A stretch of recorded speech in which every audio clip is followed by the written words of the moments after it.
할렐루야. 지혜의 말씀으로 오늘을 살아가게 하시는 우리 주님을 찬양합니다. 오늘 우리에게 주시는 하나님의 말씀은 잠언 17장 15절에서 28절까지입니다. 우리 각자의 자리에서 다 함께 읽겠습니다. 악인을 의롭다고 하거나 의인을 악하다고 하는 것은 둘 다 주님께서 싫어하신다. 미련한 사람의 손에 돈이 있은들 배울 마음이 없으니 어찌 지혜를 얻겠느냐. 사랑이 언제나 끊어지지 않는 것이 친구이고 고난을 함께 나누도록 태어난 것이 혈육이다. 지각 없는 사람 서약 함부로 하고 남의 빚 보증 잘 선다. 벌받기를 좋아하는 사람은 싸우기를 좋아한다. 패가망신을 원하는 사람은 집을 치장하기를 좋아한다. 마음이 삐뚤어진 사람은 복을 얻지 못하고 거짓말만 하는 혀를 가진 사람은 재앙에 빠진다. 미련한 자식을 둔 부모는 걱정이 그칠 새가 없고 어리석은 자식을 둔 부모는 기쁨이 없다. 즐거운 마음은 병을 낫게 하지만 근심하는 마음은 뼈를 마르게 한다.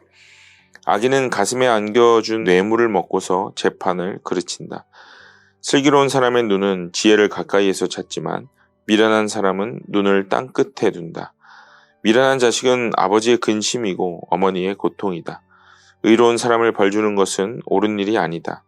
존귀한 사람을 정직하다고 하여 때리는 것도 바른 일이 아니다.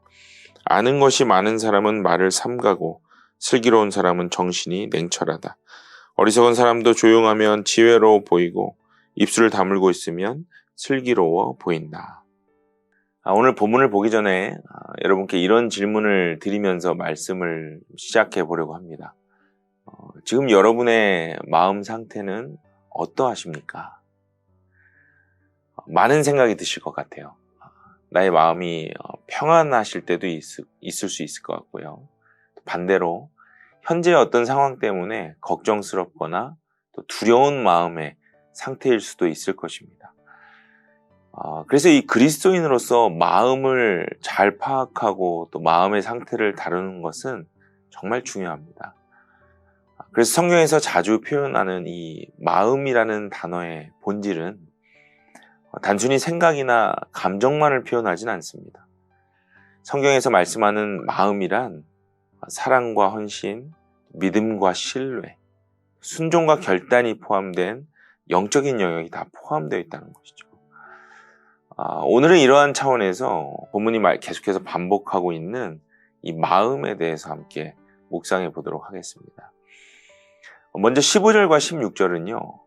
우리 내면의 이 마음에 대한 말씀으로 시작을 해요. 한 사람의 마음 상태에 따라서 그 인생이 어떻게 달라질 수 있는가 이것을 말씀하죠. 15절을 보시면요. 지극히 이성적인 판단조차도 가능하지 못한 그런 마음의 상태를 말씀하면서 이거를 해결할 수 있는 방법을 또 말씀해요. 먼저 이 비뚤어진 마음 상태로 살아가는 사람들의 특징입니다. 16절을 보시면요. 지혜를 배우려는 마음이 전혀 없다라고 말씀을 하고 있어요. 다시 말하면 손에 돈이 있어도 지혜를 얻을 수 있는 기회와 조건이 주어져도 마음이 없다는 거예요. 이어지는 17절에는요. 하나님께서 주변에 어떤 사랑을 전하려는 동역자들이나 또 고난을 함께하려는 가족을 허락하셔도 그것을 받아들일 마음에 여유가 없다라고 말씀합니다. 어떤 영적인 조언과 충고를 주변에서 해줘도 자신의 귀를 닫아버리는 것, 이러한 마음 자세를 하나님은 결코 좋아하지 않으신다라고 말씀해요. 이 비뚤어진 마음을 가진 사람들의 또 다른 특징은 싸우기를 좋아하고 또 집을 치장하기를 좋아한다는 것입니다. 오늘 19절을 보면 그렇게 말씀하고 있죠. 이 말을 이 사자성어로 표현하는 단어가 있습니다. 외화내빈이라는 말이 있어요. 겉은 화려하지만 속은 텅 비어 있음을 뜻하는 말입니다. 뭔가 부족하고 비어 있기 때문에 겉을 채워보려고 애쓰는 모습, 그것을 표현하는 말이 외화내빈이에요. 속이 텅 비어있고 또 마음에 평강이 없는 삶은 결국은 자기 자신을 보호하기 위해서 끊임없이 공격하고 싸울 수밖에 없다는 것입니다. 거칠에만 신경 쓰는 것이죠. 결국 이러한 삶이 계속 지속될 때 어떤 결과가 올까요? 20절을 보시면요. 마음이 비틀어진 사람은 복을 얻지 못하고 거짓말만 하는 혀를 가진 사람은 재앙에 빠진다라고 말씀합니다. 이 마음을 다스리지 못하는 삶은 결국 하나님과의 관계에서 오는 어떤 영적 축복과는 멀어질 수밖에 없는 그러한 상태라고 말씀해요.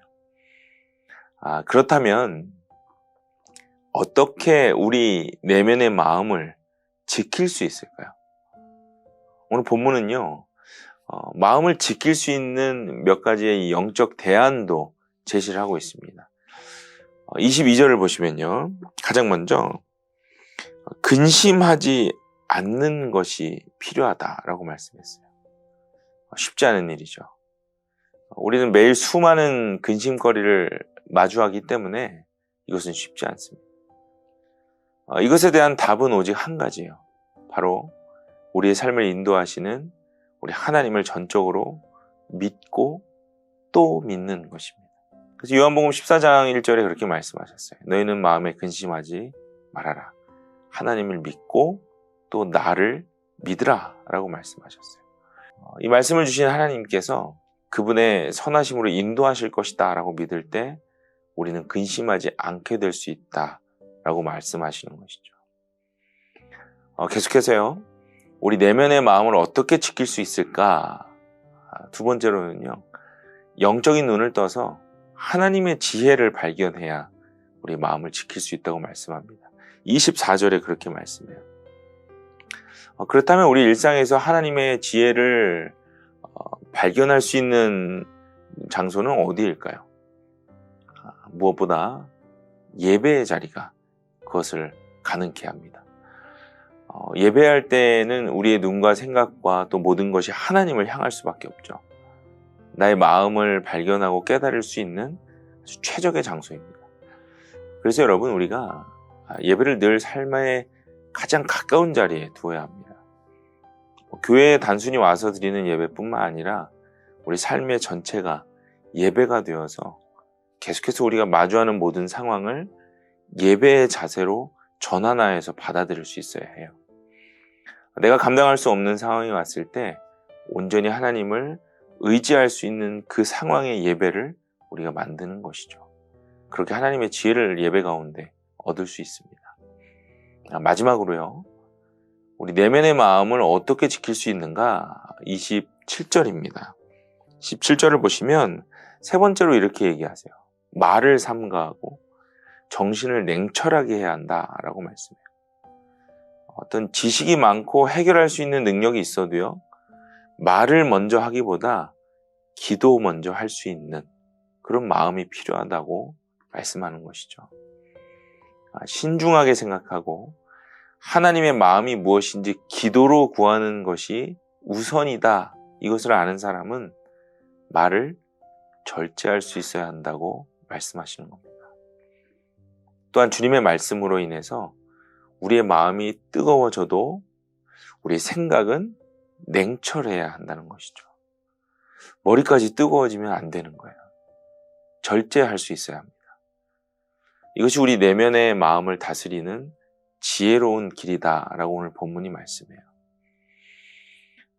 여러분, 오늘 말씀을 통해 우리 내면의 마음을 잘 다스릴 수 있기를 바랍니다.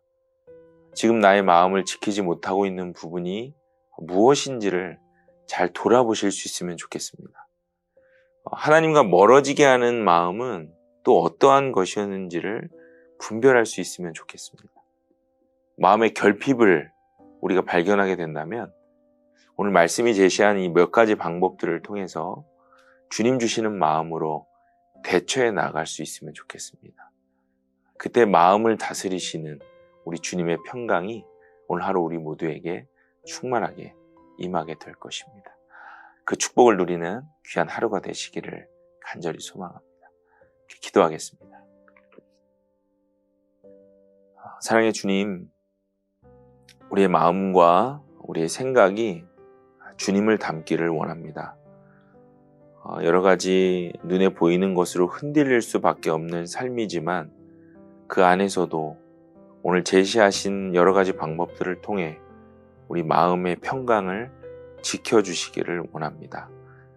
눈에 보이고 또 생각나는 대로 행동하는 것이 아니라 하나님이 원하시는 것이 무엇인지 마음으로 깊이 새기고 묵상할 수 있는 우리들이 되게 하시고, 또 오늘 이 하루 그 마음을 지킴으로 인해 주님의 뜻을 분별하여 행할 수 있는 은혜가 있게 하여 주옵소서.